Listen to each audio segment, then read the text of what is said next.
Cyphers is an unlikely beekeeper. It's amazing how they build that up that perfect and that quick.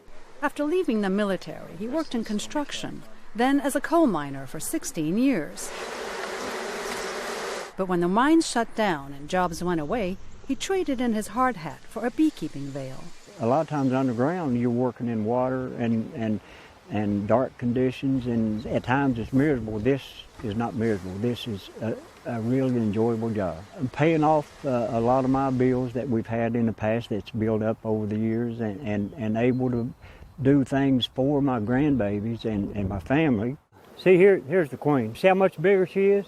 Cyphers found his job through the Appalachian Beekeeping Collective, a nonprofit that teaches displaced workers and other low-income residents looking to earn extra income how to become beekeepers. Shake it a little bit. Just shake it a little bit. Do it really hard, but go ahead and shake it. After completing a free 5-week program, aspiring beekeepers are given bees, hives, and all the necessary supplies they need to get started.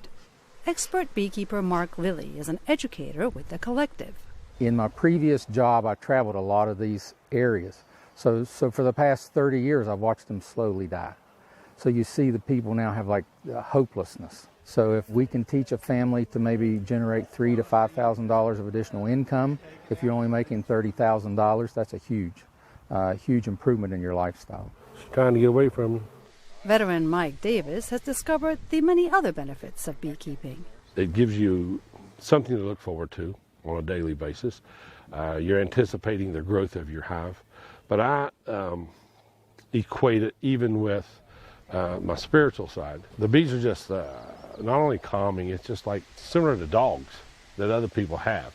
I have that same affection for my bees. And he says this is the ideal place for them. This area of southern West Virginia is the largest forage in the world. We don't have pesticides, insecticides, because we don't have commercial farming. So we have the trees. We have a lot of water. The conditions are great for the bees. And that translates into great tasting honey, which is the end product of the nectar that the bees forage from some of the most diverse species of plants and flowers unique to the state. Terry Giles is with Appalachian Headwaters, which oversees the beekeeping collective. I look here and I see what used to be a thriving railroad community has turned into a community with not a lot of options.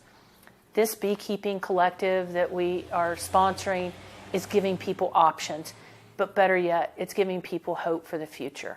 So what we're looking for here is a nice pattern.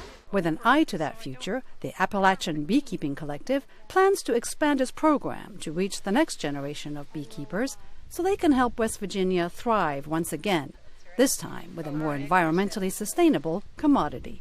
She's beautiful. She is beautiful. Julie Taboh, VOA News, Hinton, West Virginia.